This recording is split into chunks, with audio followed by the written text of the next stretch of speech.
people, they say, oh, you're different. A lot of my friends say, oh, you're not like you used to be, or, you know, you're not the same guy. Your ex-wife, your 52-year-old wife living with an 18-year-old boy, if that would have been back in the day, we'd have never seen him again. You know, when you get done with him, Hogan, he'd have spent the rest of his life in a wheelchair. And I said, guys, you know, I'm not the same guy. Maybe you don't recognize me, but this is the real me. This is who I am. This is really me. This is what I've been all along. I just didn't know it.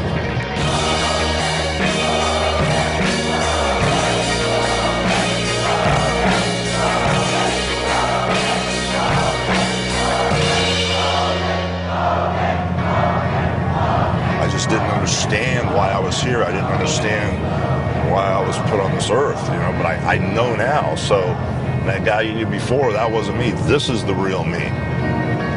If I had to put a title to the second part of my life, the title would be The Real Hulk Hogan, because this is the real me.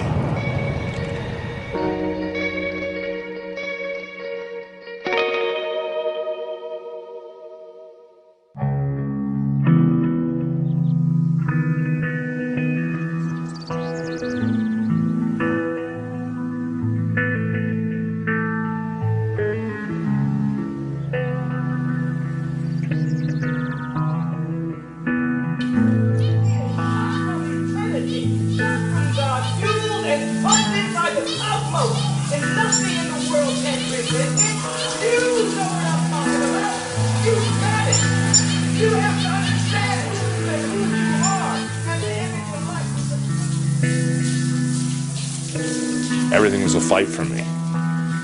I lost my family. Financially, I got destroyed. And everything I ever saved, I lost because of a bunch of situations, you know. Even though the divorce is over, it's like the gift that keeps on giving.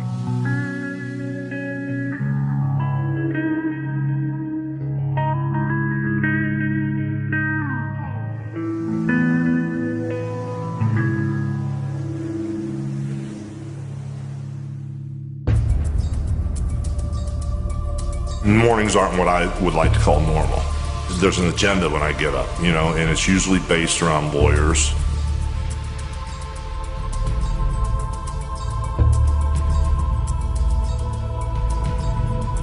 My son and I have been left alone in the civil lawsuit. You know, my ex-wife is out of it.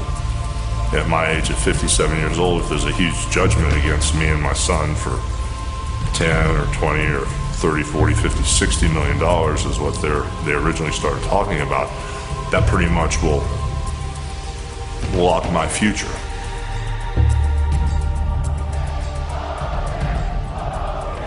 Now I'm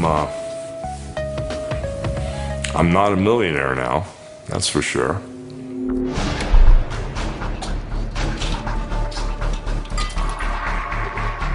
Sometimes I'd wrestle twice on a Saturday and twice on a Sunday because every building was sold out. Flying 300 days a year and sometimes wrestling 350 to 400 times a year. I lived it, man. I did everything. You know, I gave up everything to be a wrestler.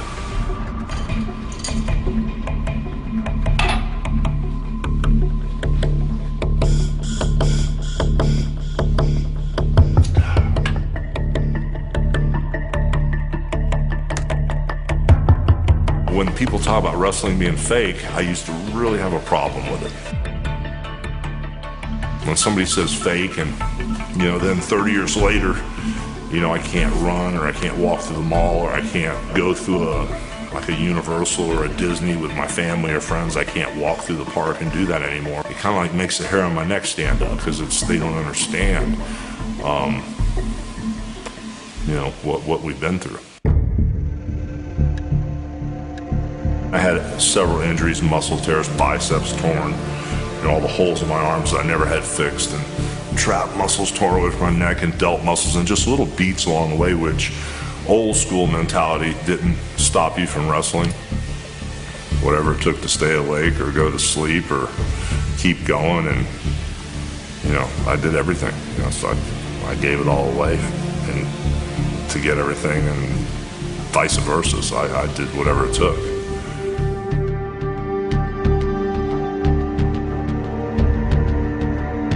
If I had to play it back again, and I could be just a normal person, you know, and healthy and have that perfect family. I've lived about 3 different lives in this one life, so I wouldn't give it all away.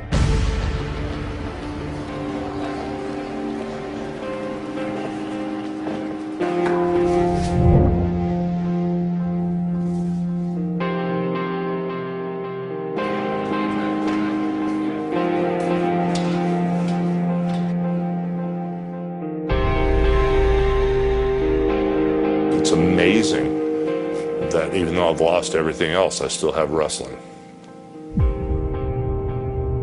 Going in the middle of the ring was the only time where I was really present and I was aware. To get my head right, to get in the ring, physically, it's just ridiculous to even think about. Lacing the boots up is the hardest part. Walking to the ring, climbing in there, trying to move quick or shift, adjust. The pain level is it's a rush, brother. If I don't watch what I'm doing and I take too many liberties, there can be a point where you can't fix things. If a baby in the next room starts choking on a piece of plastic, you stop whatever you're doing and you run and care for that baby. Nothing else in the world matters. That's what happens in this ring. It's not a conscious choice I want to make for no reason. It's not a choice that, okay, I want to get in the ring and get that euphoric high, but to get there, I know what's going to happen. If it meant rounding third base, if it meant a tsunami that would change the tide, if it meant winning, I wouldn't think twice about it.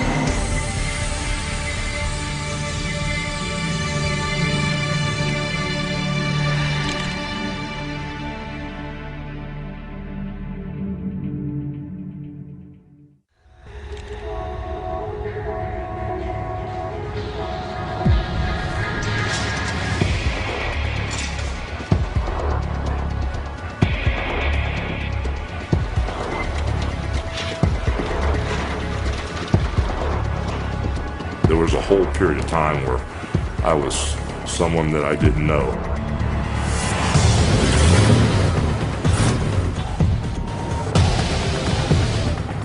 And I was doing stuff I'd never done. Bouncing from strip bar to strip bar. Being the last one there when it closed. Drinking and carrying a gun on me. Just running around like a nut.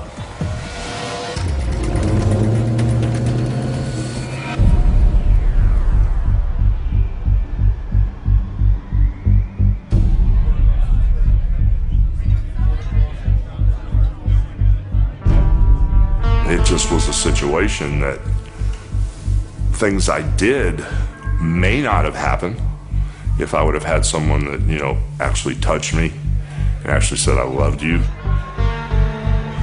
The standard goodnight was F you, and it was very consistent.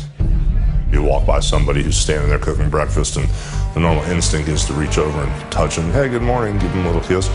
Well, it got to the point where I knew better than to do that. If I just went out one night with the boys and drank my ass off, it's because I just heard about 4 or 5 FUs over the phone.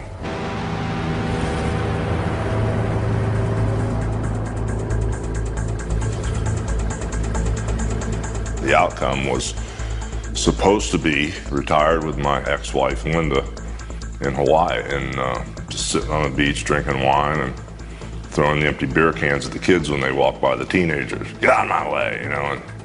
And all the money I saved, I dreamed I'd just be on the big island and then flying back to the mainland and see my kids every once in a while. I just thought I had a wife that loved me unconditionally, and I thought that after everything we'd been through, the fights and the traveling and how hard we'd worked, I never dreamed that I wouldn't grow old with her. I never dreamed that I would be by myself.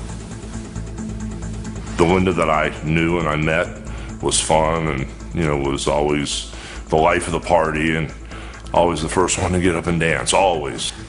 She was real good at being Mrs. Hogan, real good at building a home and a lifestyle and a type of ambiance, mystique that people thought, oh my gosh, this is the way Hulk Hogan should live. I made hundreds of millions of dollars, had the perfect family, the perfect situation, but it was unwinding. My ex-wife was unhappy. I don't think she ever was happy.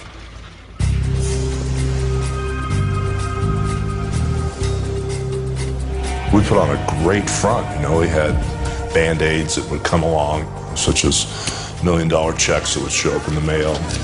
Then there was my first child that was a huge Band-Aid over the problem of unhappiness, and the second child. And there were a bunch of Band-Aids in the 23 years, but all of a sudden, when you peeled everything back, I just didn't have the right partner. It was not good when they were together. They were two on top of each other. I think that they both started to see they were growing apart. I quit working to try to fix my personal situation, save my marriage, so the money was going out at a rapid fire rate, and I was only making a couple $1,000,000 a year at the time, but there were 7, 8, 9, 10 being spent a year. And that's when the financial problems started happening. Not everybody's perfect, and I think, you know, he's such a sensitive soul. With any guilt that he was feeling, or any, you know, sadness or loneliness or anything, I mean, everything came down on him at once.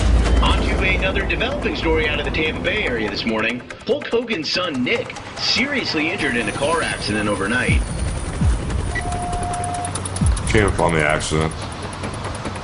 I saw the yellow car wrapped around a palm tree. I didn't see Nick anywhere.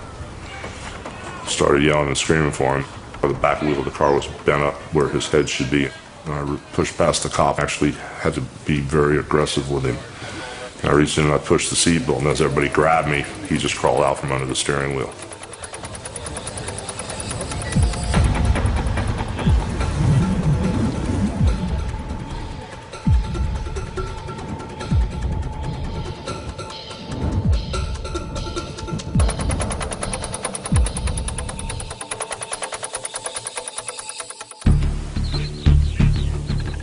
I'm not real good sometimes when things hit me and I don't understand why. I got a phone call and my attorney said Linda filed for divorce. That's when it was like a kick to the head from a mule. When I came here, it was tough because everything was gone. When I came home and came to the back door, there all those dogs rushed up to you. They weren't there. So I went up to Brooks' room. The room was empty. Nothing in the closets, and it was kind of like, whoa, okay. All right, this is different. It didn't really click. And then when I went up to my wife's bathroom, she had a lot of stuff in her closet, and it was completely empty. And when I called everybody's phone, nobody would answer. None of it seemed real. It was like someone else in someone else's situation. I was, you know, out of my mind, and it wasn't good at all. And I had 3 really rough days in this house where, I could have killed myself. My friends kept calling me, and I was doing really good. I was kind of like BSing everybody. I wasn't doing well at all. I would just look at the mirror, and my thoughts were, you don't look like you. I switched into that real barbaric mindset of, I need a drink, that wrestler, whatever, tough guy gimmick or whatever. I just went and got this gallon or half a gallon. It was a big bottle of the Captain Morgan 100 and just chugged it. It just was like brutal to drink it. It's like drinking gasoline. The higher I got, my mind started, compulsive thinking. I just didn't understand why they left and where they went. And Nick or Brooke or my wife, no one would answer the phone for days. And I started digging through the drawers and figured maybe she wrote something down, a reservation or something. And what I did find was a bottle of Xanaxes. And I don't mean the little ones. In the wrestling business, we call them the totem poles, the big long sticks. I ate 2 of them. And then the next thing I knew, I had this gun in my hand. I stared in the mirror so long, I kind of...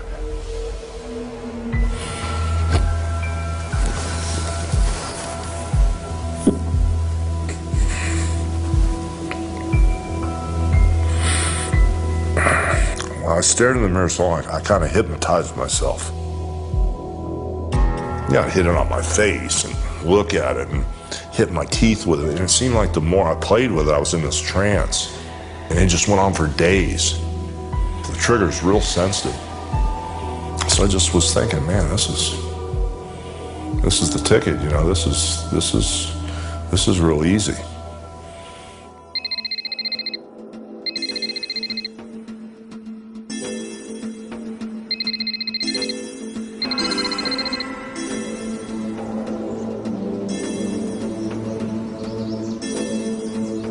I got a call from Layla Ali, and I didn't know her very well. I knew her father real well. And she just kept saying, oh, you left the set of American Gladiators. We've never seen anybody just so upset.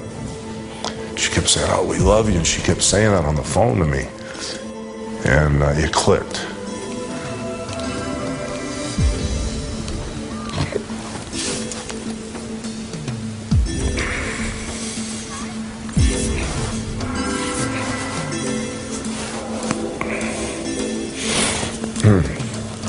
Something in my head clicked, and I couldn't get out of this house fast enough, man.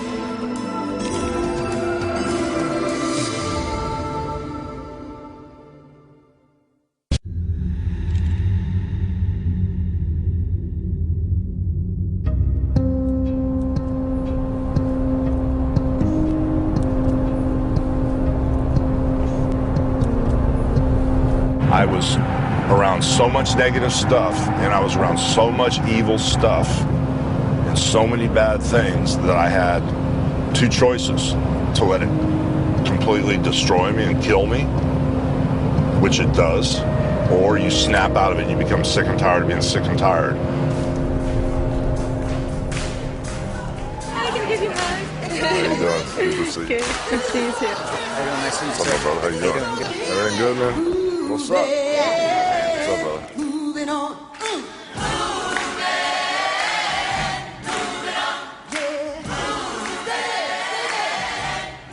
Layla was telling me about this church, and I went there, and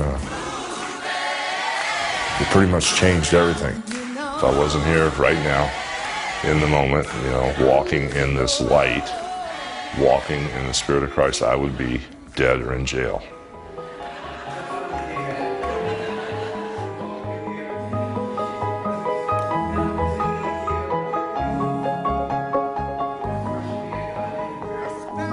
Oh, when I bottomed out, I didn't know what was going on. I was, running with the devil, man. I was nowhere near even being close to breathing clean air. What we're gonna be and have and do, a lot of people that used to know me, or maybe they think they knew me, I can't explain it to them. As the next few years unfold, your life will be the explanation. How you live your life, what you talk about, how you express yourself. It will be evident. Meeting Michael Beckwith and, just getting an understanding of why we're here made me a completely different person. I'm not the person that's going in that direction. I'm going in the other direction. When I'm going through something that I think may be the hardest thing I go through, I look at what my dad has been through and how he's come out of it, and I know that I'm a wuss compared to what he... I've changed my thinking. And the moment I changed my thinking, good things started to happen.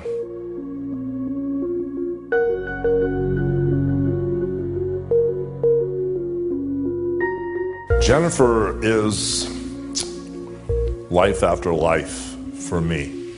We hit it off instantly. It was like we already knew each other. Even though there is an age difference, Terry's really vivacious. He's very youthful. He loves doing all the same things I love to do. He's just a lot of fun to be around, and he's very interesting. And that's what I love about him. Who's this big boss here?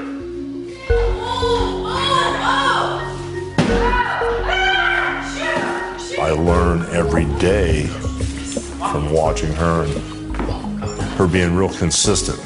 She's just a constant with being positive. I actually rolled out of bed today, and as I rolled out, I didn't keep my knees together.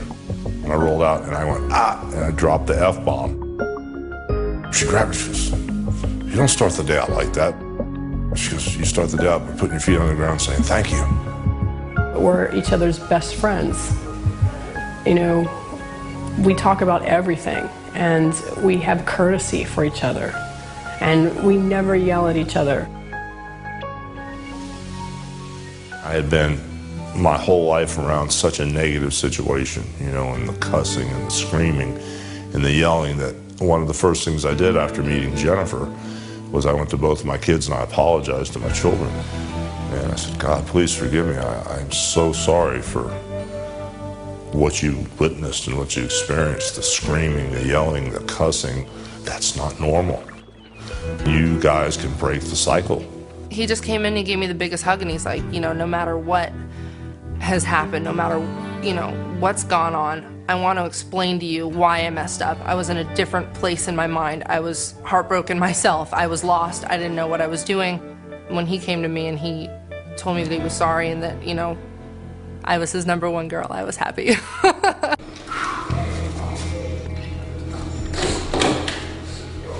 Jennifer straightened me out on a lot of levels. She's taught me how to be happy, you know, it's the main thing, because before then, you know, I didn't know, I never really laughed out loud or had fun, you know. When my kids heard me laugh, they went, oh my God, Dad, we haven't heard you laugh for years. And Dad's like this.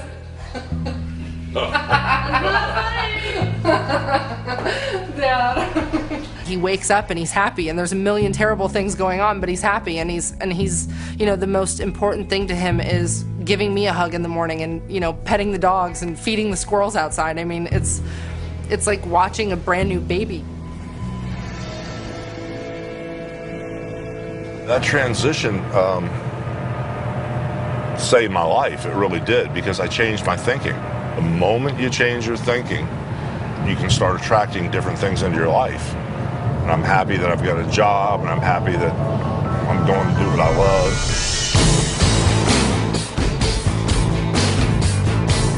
4 months ago, a lot of excitement and buzz started happening in our company. At Madison Square Garden, Hulk Hogan shocked the wrestling world when he announced me and TNA as his new wrestling partner.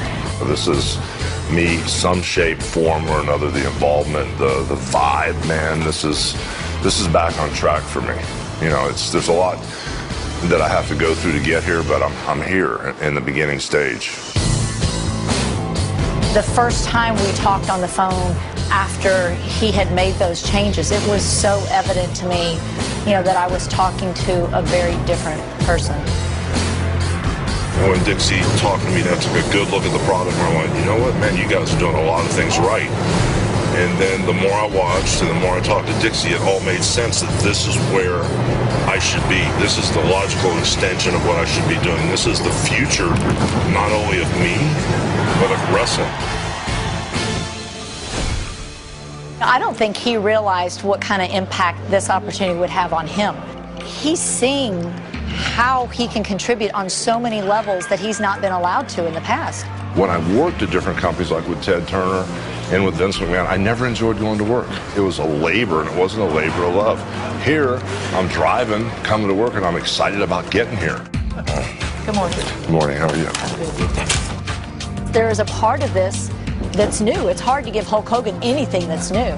but there's a part of this that's new, and you combine that with the impact he's having with all of our wrestlers, and it's a recipe for a lot of excitement and energy for him. He will go on to give Jeff the barbed wire bat, tell him to use the bat to put an exclamation point on the end of the sentence. At that point, Ric Flair will low blow the Pope from behind. Low blow from the gimmick. He can't go anywhere with it. We just take his knee out. Makes it more serious. Yeah. I like it. There's this vision of being back on top, really getting my life back on track. Oh, there it is. There it is. And somebody shot. We've been seeing it for years. There it is. And the vision coincides and it parallels my personal life being back on top, financially being back on top, relationship-wise being back on top, spiritually being back on top. The stuff that doesn't really matter, the legal stuff, the financial stuff, all those things used to be like tombstones, you know, when they were just like death marches or death urges. But now that I'm getting pulled by this crazy energy, I'm getting pulled in this unbelievable positive direction, those tombstones are now like stepping stones. His participation and the impact he is having with our company is on such a different level, because he's so open and energetic and free of a lot of what's been holding him down for so long. I let go. I surrendered. I said, okay, fine. You know, I'm not going to fight over that stuff anymore. I know that the plan is already in place, and I just need to walk in those footsteps. I've been to all the big shows. I've been to the dance. This is really happening. This is going to be not really competing with the WWE. We're going to put out a better product. People have worked hard to build a foundation here, but you needed some new energy and new people coming in here to take that one-dimensional plateau that they were stuck on and take them to higher ground.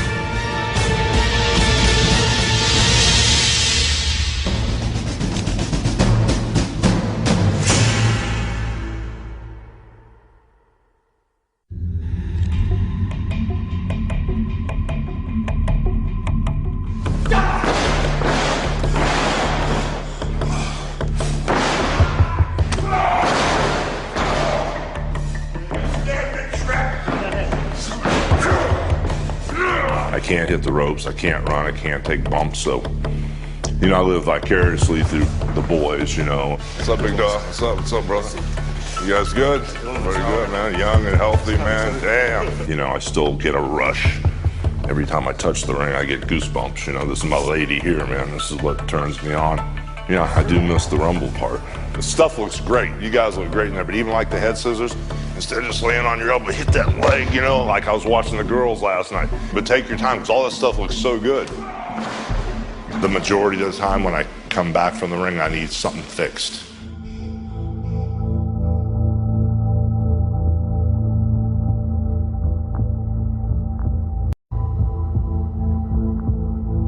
Hey, Doc, what's up, brother? How's it going? Good, good. Hey, thanks for sneaking me in here. I've got a situation where I'm trying to push things a little bit, and that slip thing, I just wanted you to maybe show me exactly what this thing was on a camera or something, and then maybe if I could see it, could visualize and maybe work around it, because right now I can't, it just goes out, and when it does, I'm perfect until that goes out. I ran hard for a long time, you know, and I was kind of like, in some circles, the leader of running hard. Physically, you pushed yourself even when you're hurt. I think this is the only business where you learn to work hurt. I mean, really hurt. You go beyond human capabilities. I was always afraid to stop because I didn't want to be replaced. I didn't want anybody to figure out what I was doing, and I wanted to get so much distance between what they would call the so-called number two that nobody could even see my taillights. You've got multi-level degenerative changes. You know, you put a lot of wear and tear on your back. You get a little genetic predisposition to arthritis in the spine. But all of that's allowing bone spurs to grow, compressing all the nerves in your back. And to do any more surgery on your back, it's really going to require something open, something like a fusion, bolts and screws. And, you know, if you're cautious in the gym, frankly, if you stay out of the gym, we'll be able to buy you an awful lot of time. I can't do that. Well, I I'd can't like to stay out of see the you gym. try to do that. Usually, I have to sit in a chair, you know, outside the ring. Just lock up, just grab a headlock. It's a rare occasion that I'll roll in that ring because if things aren't kicking in, I can't get in there because my joints hurt so bad. But if I got my 5-hour energy going and my cups of coffee and the Arthur-Tech pills I take and the Celebrex and everything else, you know, that the doctor usually shoots in my back for pain. If it's a good day, sometimes I'll roll in there. Let's lock up, bro. Throw that on him, come right in here. Just right. I've already been told that if it gets too bad, or you break anything else, or you destroy your spine anymore, we need to do 3 surgeries. The big surgery that we need, you won't live through. We can't take anymore. We can't take anymore. But look how much bigger that hole is than that. Can't they make it that big? I understand, but if we take too much bone out of that one site, that can create additional instability, and then the fusion is going to be necessary. We've got to be responsible with how much bone we take out.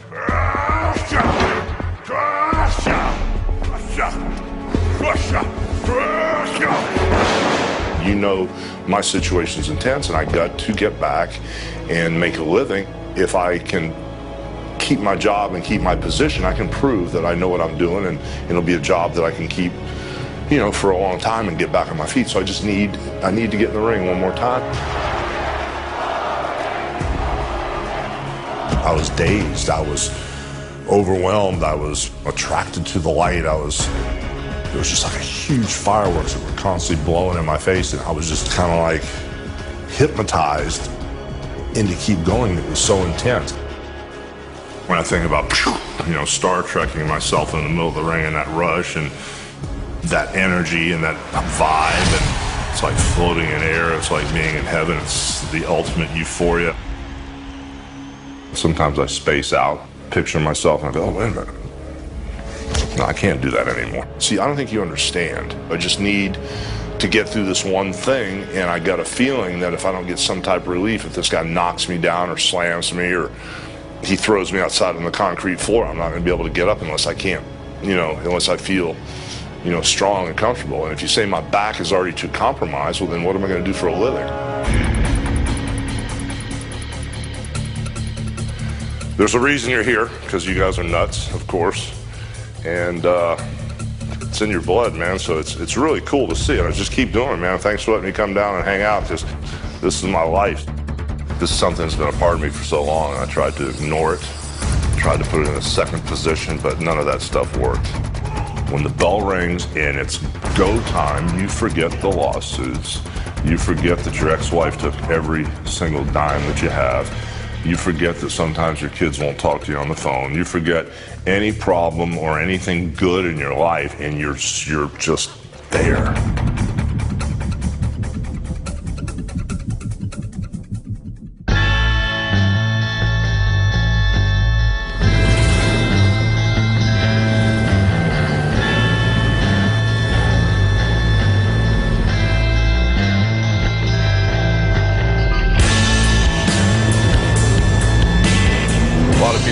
How I'm going to do, say, be, and have things that are so much bigger than I had the first time. That whole Hulkamania vibe, that monster rumbling, it's almost like a tremor before the whole world opens up. That's happening right now. This is not a dress rehearsal. This is really happening. If you don't totally surrender and give yourself to this business completely, then you're not going to ever get paid back.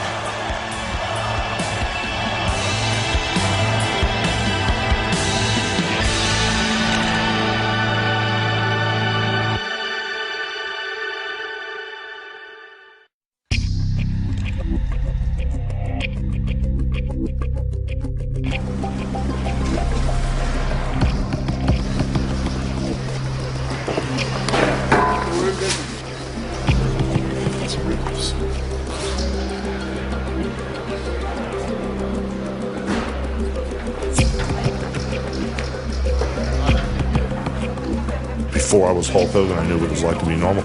It was just so insecure.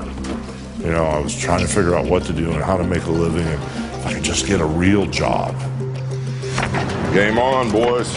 And I tried to do that, but thank God it didn't work out. Yeah, they're in a lot of trouble. I've been chanting and praying all day. They're going to get hit with something today that they've never experienced. I'm starting right now.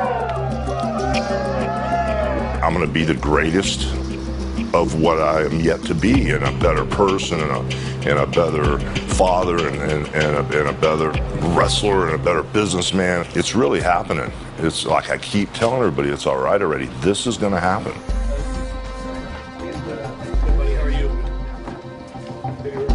I feel like his purpose hasn't even been fulfilled yet. Even though he is a legend and he's done so much in the wrestling world, I feel like he is going to inspire a lot of people with his story. I was trying to tell him, it's time for you to rewrite the ending to your legacy. Don't let this be the ending to Hulk Hogan. Do something special, make an impact on the business you have given so much to. I think the thing that makes me so proud of my dad now is seeing the person he's become. You know, some people go through, some people hit rock bottom and come out hating the world and thinking that the world owes them something, and they come out bitter and jaded. And instead of him becoming that, he used every bad thing that happened as a lesson to become a better person. I really, in my heart, you know, would love to be a full-time player. I wish my body was perfectly healthy, but I'm in that gestation period. Creatively, I boxed myself in, man. I didn't want to get back in the ring. Oh, my back's tweaked, man. I didn't get enough sleep last night. If I don't sleep at least 4 or 5 hours, my back just spasms up, and that's where I'm at now. It's just flipping out on me. That's cool. No, I shouldn't be in the ring, but this is what I have to do to make this company work. That's a receiver. I keep the razor blade, man. She blows. He gets into a different zone, and it's his alter ego. So if he says something, or if I wave at him and he doesn't wave back, he said not to get upset, because it's not really him out there on the stage. You know, it's Hulk Hogan. Well, it's a little helter-skelter. Charles Manson, Marilyn Manson, and all points in between, but we're cool. I like it that way. I like it, man. It's all natural, and people can't think too much. I don't want to think.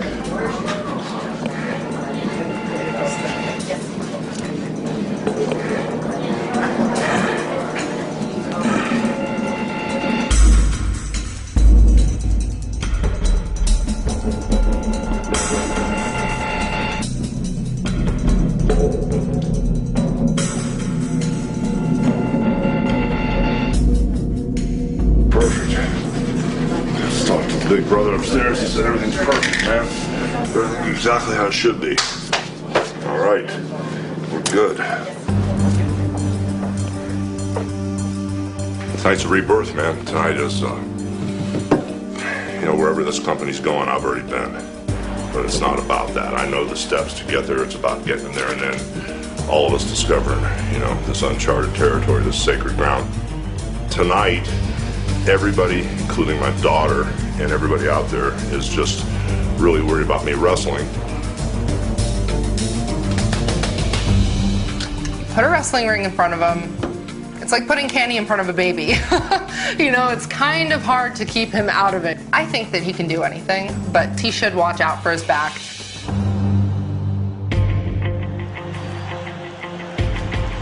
This atmosphere is that energy thing, man, that I love. This is me, you know. It's kind of like this is a foundation. No, hurt the old man now. Hurt the old man. You saved me, right? Yeah, you got my back? I got your back, man. Much love, brother. All right, bro. Same here. Thank you, brother. Always. This is the first time I've ever said it. I've got a little spooked right now, because Flair, I know like the back of my hand. But with all the guys coming down to the ring and all the craziness, I can't get up a certain way. I really shouldn't even be falling down.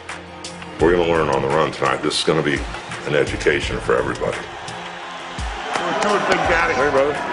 It's all you, baby. It's all you. It's all good, man. In the first half of the game, I didn't create it. I wasn't aware of what I was doing. And I lost it all. If it comes from in here and I create it from here, I've got all the tools I need to make things perfect. And that's what I'm going to do from my personal to my business to my physical health to my spirituality. I want to live in abundance, and that's what's happening this time. This is about making history. This is about raising the bar to another level. I'm going to find out which one of these young kids or how many of these young kids can follow my lead, because we're on the fly now. This is an audible, brother, at the highest level. I hope they can follow it. I hope I can keep up. It's going to get crazy, brother. Just watch this. Everything that I thought was the total end of my life has now become a new beginning.